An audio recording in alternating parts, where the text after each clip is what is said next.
Hi, this is Alexandra with Beadaholique, here to show you how to make a Scalloped Wrapit Loom bracelet.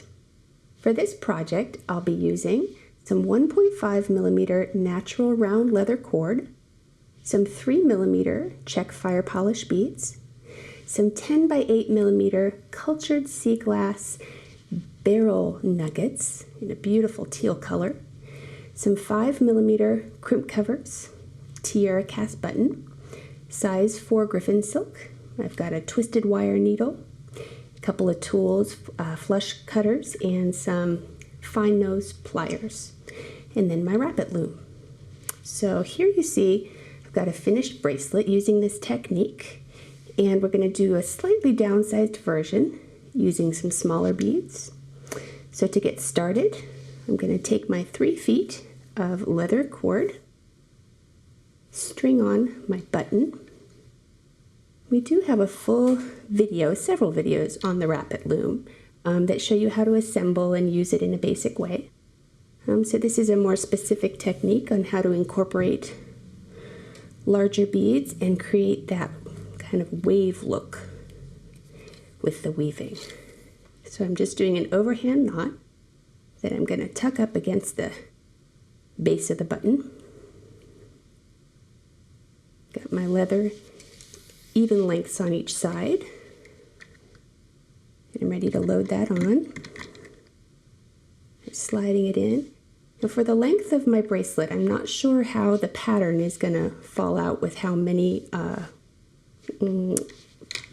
portions will be woven. So I'm going to do a estimated knot at this end. And then once we finish our last segment of beading, we'll know exactly how long we want it. Let me scoot that up a little bit. And always make it longer if we need to. So I'm going to do a loose knot there and load it onto my second attachment here. And then get that nice and taut. So now I'm ready to load my thread onto my loom. And this Griffin cord comes with a needle attached on one side, and I'll be putting my twisted wire needle on the other for a back and forth weaving through the beads. So I'll take and unwind all my thread, get to that other end where I want to add my second needle. Go ahead and thread that on there. And the end of this needle collapses onto the thread. So with pliers or even just my fingernail, I can close that thin wire down, make it so that my needle is secure on there.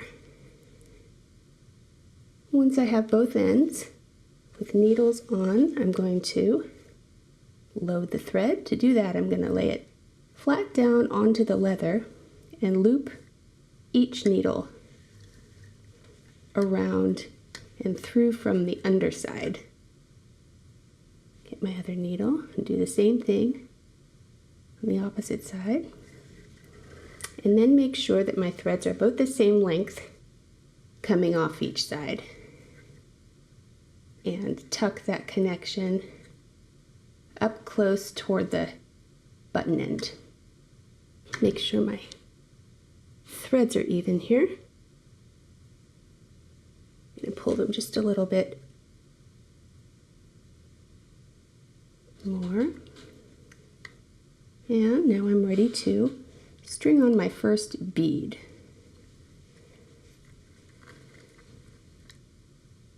So I'll keep my sides separated to begin. Take my first needle through my first bead and bring that up, and then bring my second needle through that bead in the opposite direction.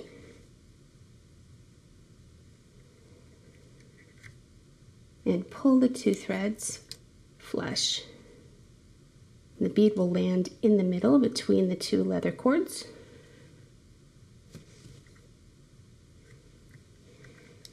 just like so.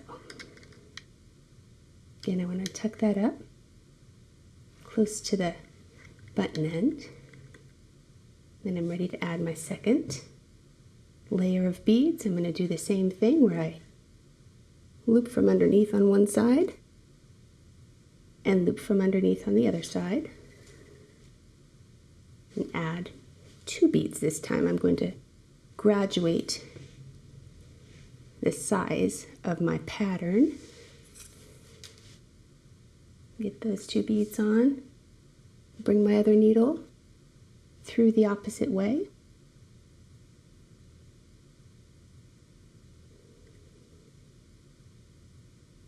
They're very thin needles, which lend themselves well to doubling back, but it takes a bit of aligning on the thread.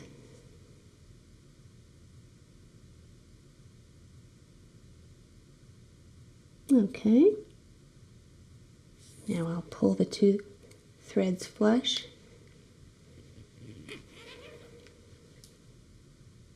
I'm using a size 4 Griffin thread. You could probably go with a slightly thinner thread if you would like. I went with thicker for the size of the glass bead that will be going in the middle.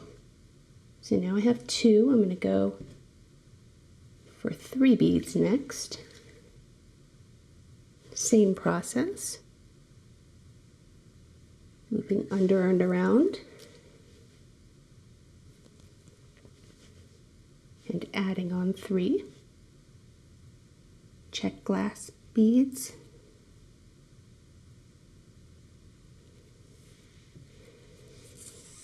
Threading up and doubling through.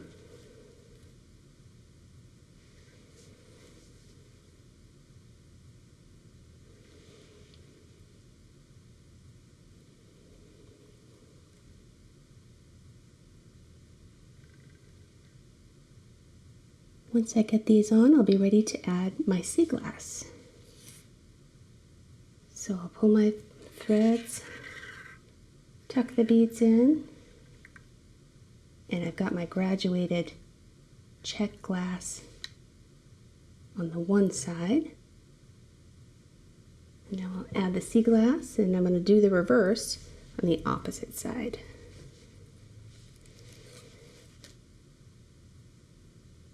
Oh, here's a design tip. Be sure you remember to wrap the thread around. Every once in a while I catch myself and find that I need to undo my beading to accommodate that weave. So now I'm ready to add that bead. And I'm going to double through.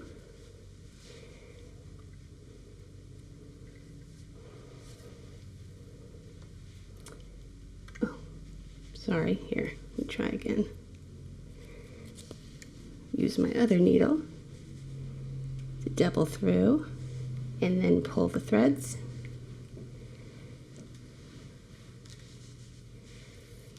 And lock that in. Makes a nice tight fit there, even with my row of 3 beads. Now I do my weave around the bottom, and I'm going to work on the inverse and do a layer of 3, 2, 1. And then I'll be ready to create that knot that makes the scallop effect.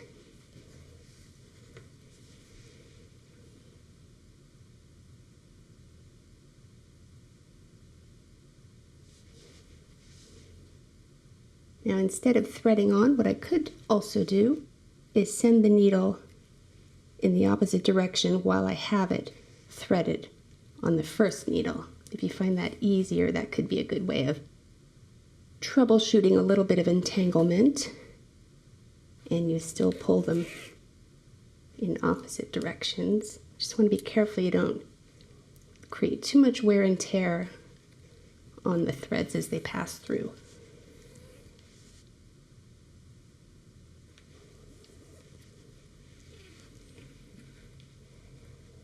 There we go.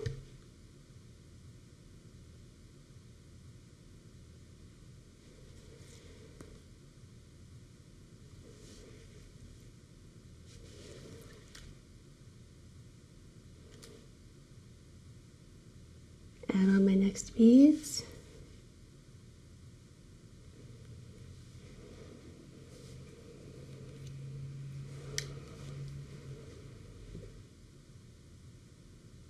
And for all the back and forth and potential tangling, I still think this creates a really nice effect.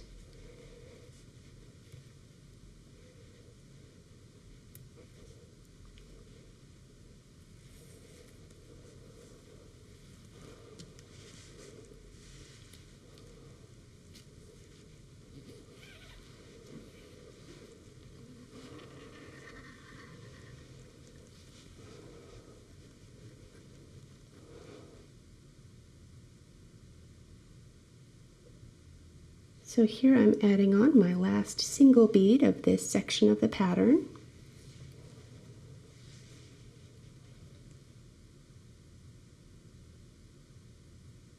Doubling through.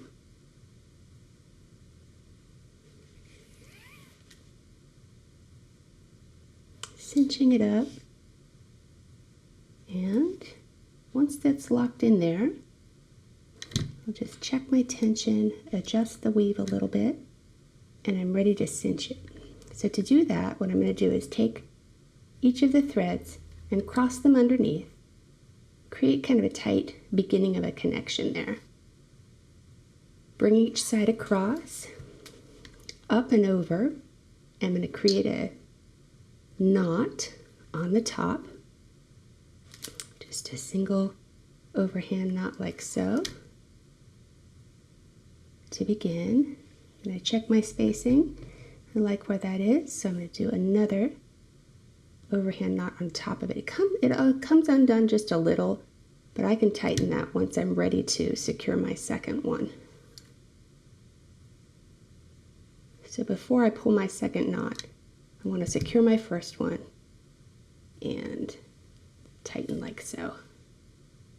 And that pulls it together. And from here, I'm going to start again, bringing my threads from underneath. I'm going to weave the same section of the pattern. I'm going to repeat that all down the length of the bracelet.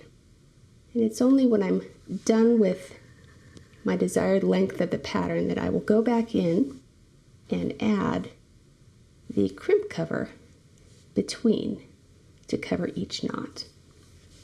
So I'll start off this section, continue, and then meet you at the end. So I've finished stringing on my beads, and I'm ready to do my final knot here. I wanted to reiterate how this is done. I'm going to cross underneath, come over top, and do 2 overhand knots.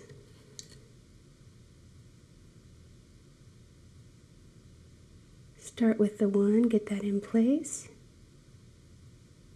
And it's going to be a little process of cinch and then pinch when I'm ready to get it tight. So I'll create my second knot and then reinforce my first one while I close up the second.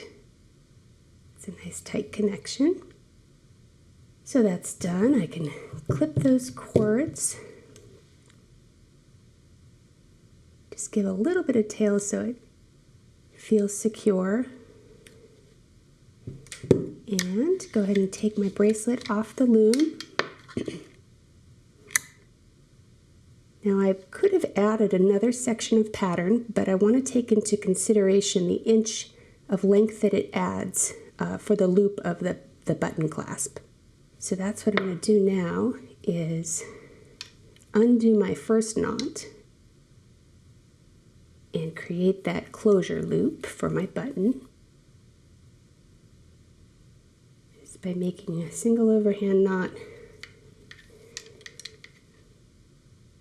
next to my thread, leaving just enough space for the crimp cover that's going to go over top, and then estimating the size of the loop and also checking to see where the button lays.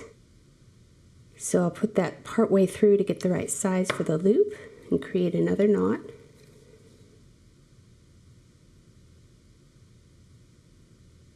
And with my extra cord, I have the option of creating an adjustable clasp by adding another loop if I wanted. I don't think I need to do that in this case because I know the fit will be right with just the one. So I'm going to clip off the tail. And my bracelet's nearly done. Now what I'm going to do to clean up these connections here is add my crimp covers. Well, these are 5mm.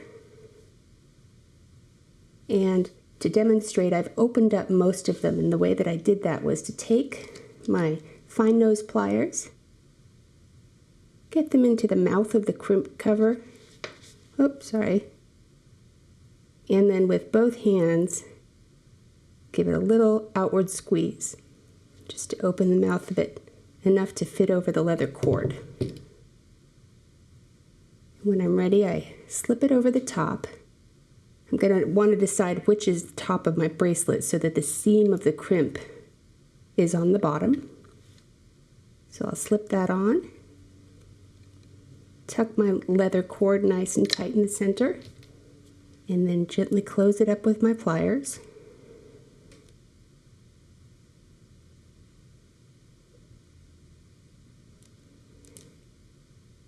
And that creates the cinch. So I'm going to do that 1, 2, 3, 4 more times, and actually a fifth. I want it to match on this side. So I'll add those crimp covers, and then we'll take a look at the final bracelet. And here is our completed Celtic wave bracelet. So you can see that the scallop aspect is twofold. First, it scallops in and out along the sides, but then once I've added these crimp covers, it adds just enough tension that the beads actually curve a little bit toward the outside of the bracelet, which is a bit more visible in this version. You can see that the larger beads sit along the outside, which adds some interest. So I wanted to compare the sizes here, and also just to explain that what I did for sizing the larger version was to accommodate some extra length of my cord space by adding some extra crimp covers to close that up. So that's a design tip as well. And so there's the Celtic wave bracelet, the Celtic contrast bracelet. So these project bundles, tools, and supplies are all available at Beadaholique.com. Be sure to subscribe to our YouTube channel for all the latest updates. Thanks for watching.